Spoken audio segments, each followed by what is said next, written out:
dura, pues acá sí ya requiere, como quien dice, si está presentando este tipo de lesiones, ya es los cuidados, el calor, la ropa, para evitar, porque si no va a seguir presentando estas lesiones. Y este sí es el acné neonatal de los niños, lo que les decía, que no requiere. ¿Por qué? Porque el tratamiento del acné como tal, utilizamos ácidos, medicamentos muy fuertes y pues solamente con una espera podemos regular eso, se le regula ese acné en los niños.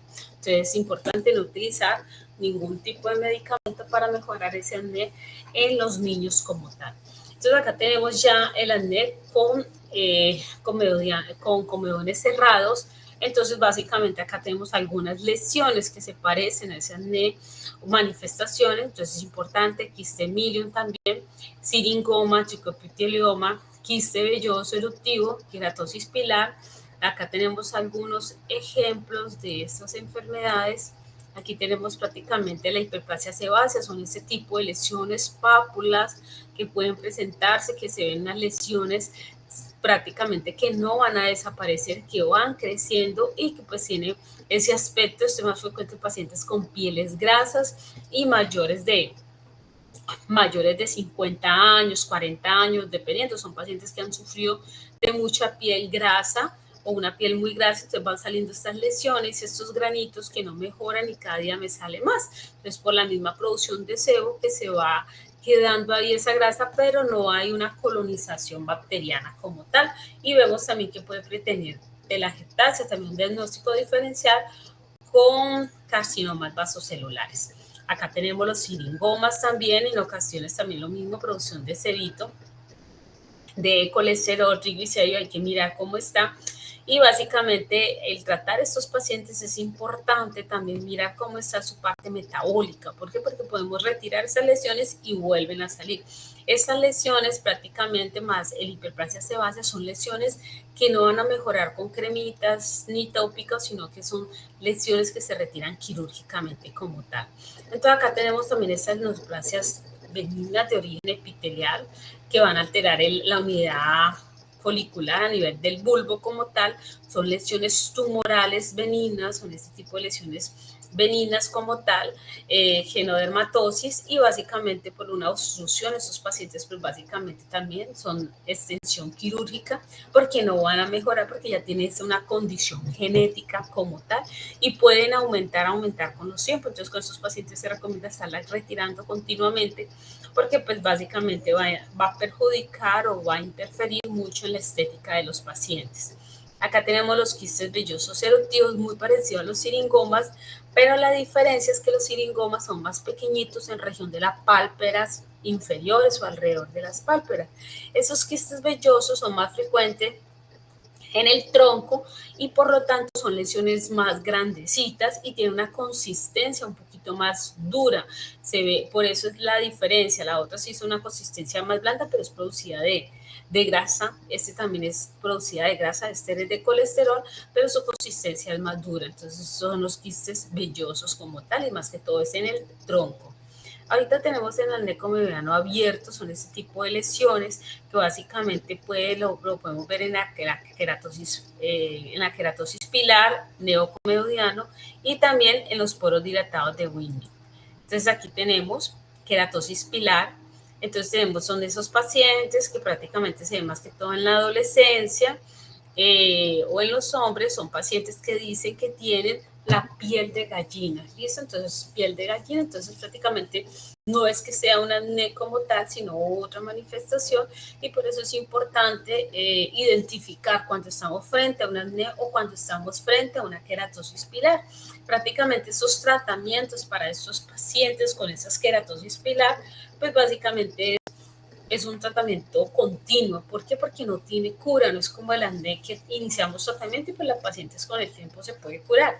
Aquí no, si es utilizar emolientes, tratamientos, y si el paciente lo deja de utilizar, pues vuelve otra vez su piel y se le pone la famosa piel de gallina como tal.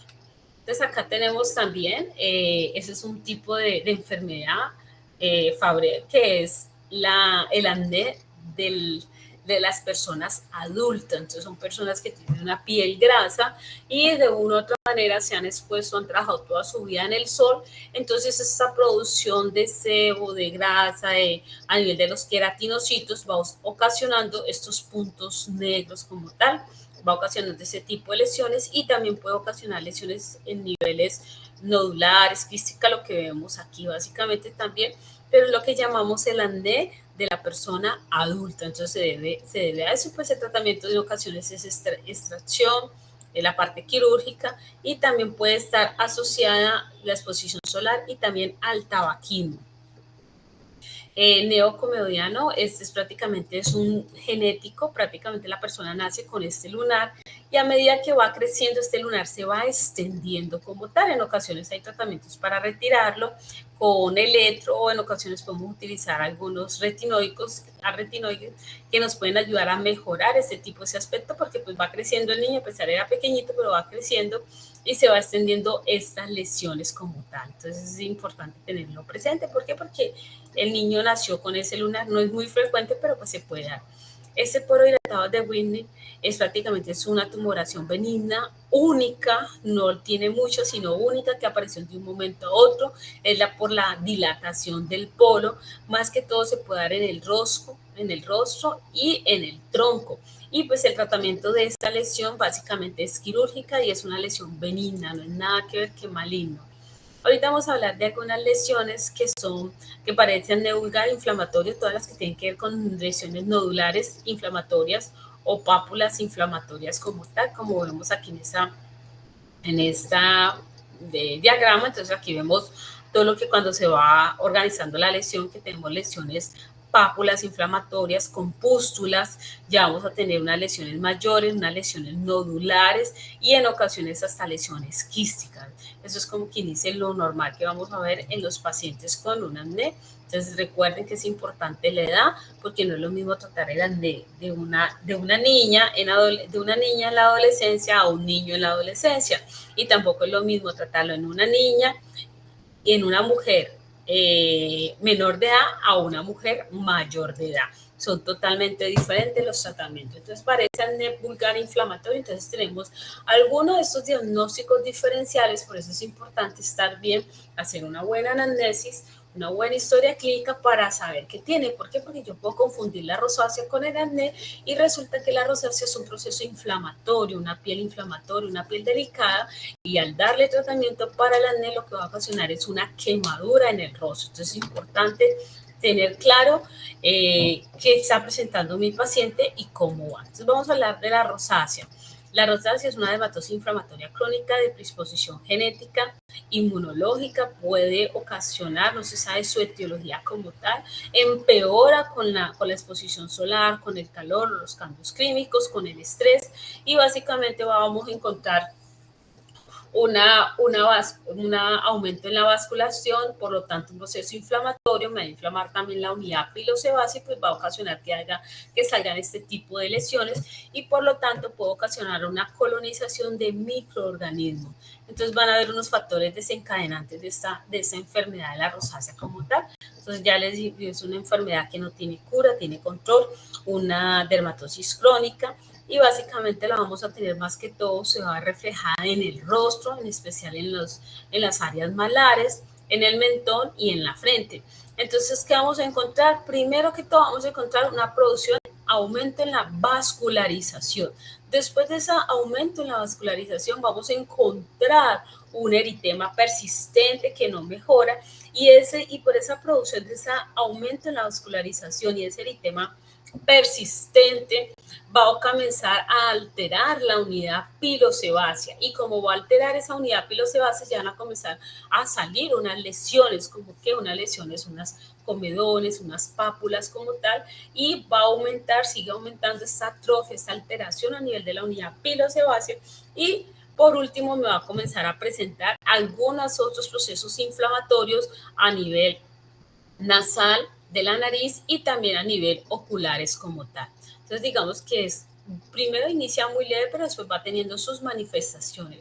Estos son algunos de los factores de riesgos que pueden desencadenar esta enfermedad como tal.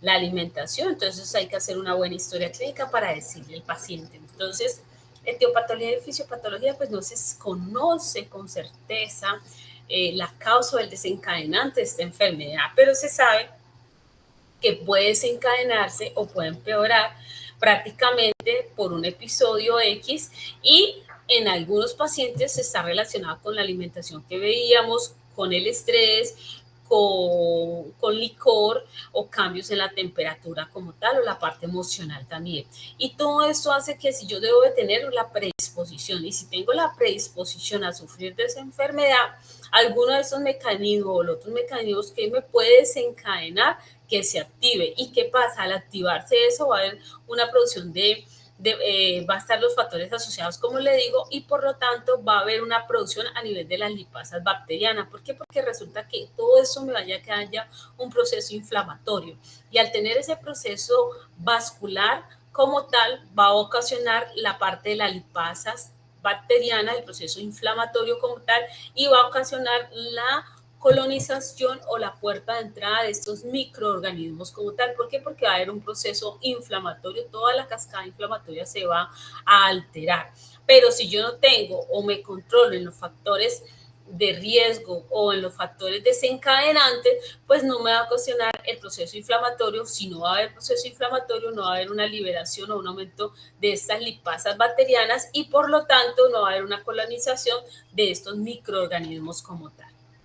Acá tenemos los episodios de rosácea, eritema episódica transitoria, que consiste en un eritema leve, un eritema muy sutil, que aparece, desaparece, y ya después con el tiempo se va volviendo un eritema más persistente. Cuando ya se está volviendo un eritema más persistente, estamos hablando que ya puede presentar también telangiectasia. El paciente ya se queja porque continuamente está rojo, rojo, rojo como un tomatico, y básicamente eso le está incomodando más. Y tenemos también el eritema o telangiectasias pápulas pustulosas, que ya fuera de que tener ese eritema persistencia, ese rosadito, ya comienza a tener algunas lesiones como unas pápulas a nivel del rostro malar. Entonces vemos aquí vemos el eritema, vemos las telangiectasias y vemos las pápulas que está presentando el paciente. Entonces vamos viendo esas pápulas que también pueden convertirse en lesiones nodulares como tal. Entonces digamos que es eso. Y el estadio 4, pues ya vamos a ver más inflamado, ya vamos a ver unas lesiones nodulares, unas pápulas ya más grandes, y vamos a ver ya alteraciones a nivel nasal. Miren cómo se va aumentando y cómo se coloniza o cómo van a aparecer más. Todo se va centrando más hacia la parte nasal del paciente, también comprometiendo esa parte que es lo que llamamos en ocasiones rinofima, y también va ocasionando una irritación a nivel ocular como tal. Entonces ya vamos a encontrar prácticamente algunas de esas manifestaciones. Al principio es leve, el paciente se dice me salió un orzuelo, me pone rojito el ojo, y va aumentando, o solamente la coloración. Entonces esto ya es un signo de alarma que debemos de iniciar tratamiento, y es una complicación de la rosácea como tal. Entonces tenemos linfedema también facial, que ya comienza a presentar un poquito más el rostro más grandecito, como con mayor edema. Entonces pues también digamos es unas manifestaciones o unos inicios tempranos de la enfermedad. Acá tenemos también otro diagnóstico, que es la foliculitis por gran negativos, que también es importante diferenciar si estoy frente a una foliculitis por gran negativo o frente a la rosácea como tal, o frente a un acné. Entonces mire, las lesiones son lesiones pápulas pustulosas. En ocasiones estas lesiones tienden a ser pruriginosas, y mire cómo está alrededor. Entonces es importante, ¿por qué? Porque de un momento a otro el paciente presenta esta lesión, entonces ya nos está diciendo que más bien una foliculitis, a diferencia que el paciente ya viene con un cuadro clínico prolongado de estas lesiones. El cuadro puede iniciar apenas alteraciones oftalmológicas, puede haber inclusive en algunos pacientes.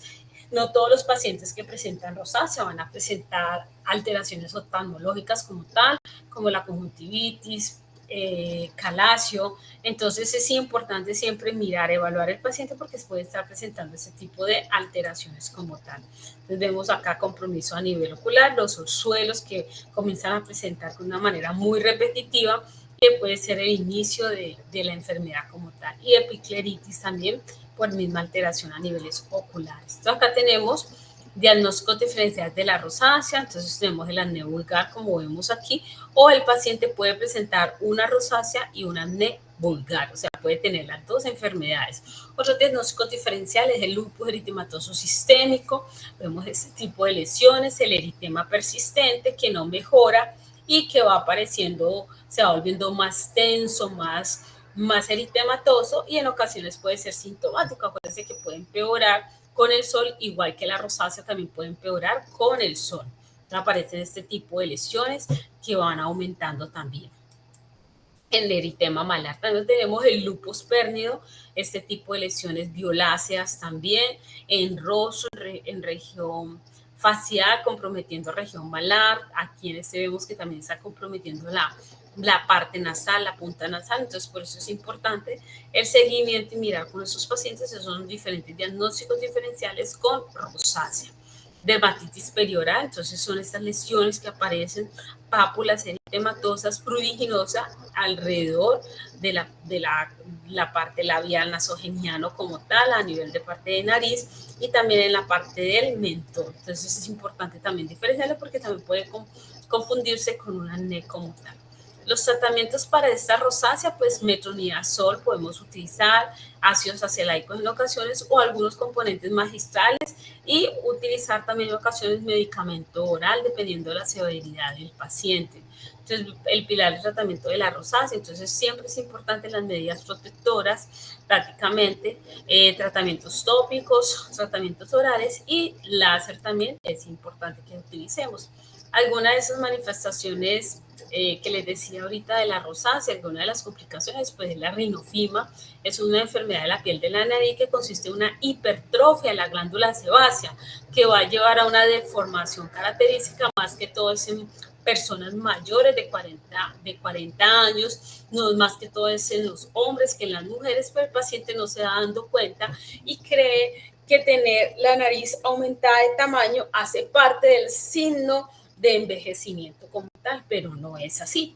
Es básicamente una alteración a una hipertrofia a nivel de las glándulas sebáceas por esta enfermedad que es rosácea. Entonces es importante tener en cuenta porque así nos volvamos mayores, no tiene por qué cambiar nuestra nariz.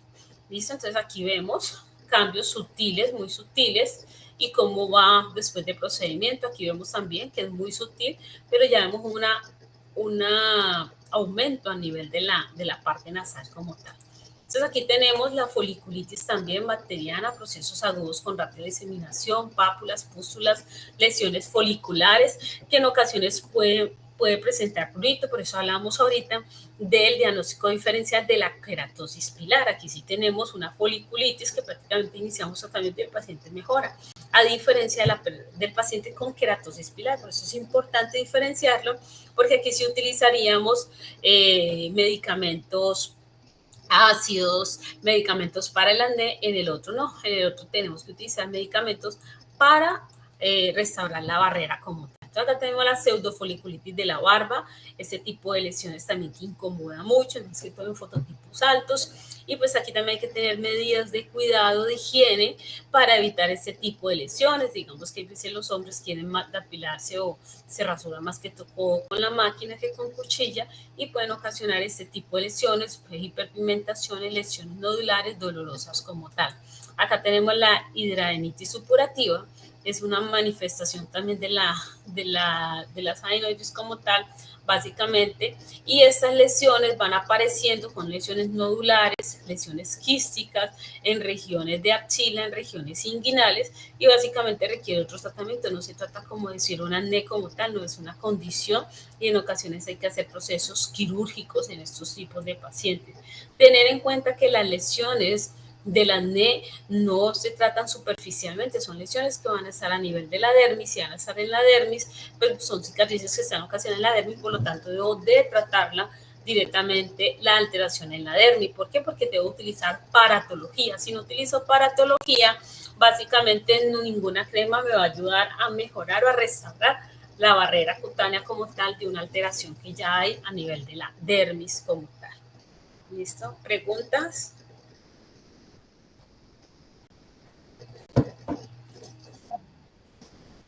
No. Listo, bueno, aquí terminamos estos dos temas, rosácea y el acné como tal. Ahorita entonces más tarde entonces nos estaríamos viendo para la otra clase que está y el examen como ya les dije. ¿Listo? Bueno, niñas. Vale, gracias. Bueno, que estén muy bien. Gracias. Hasta luego.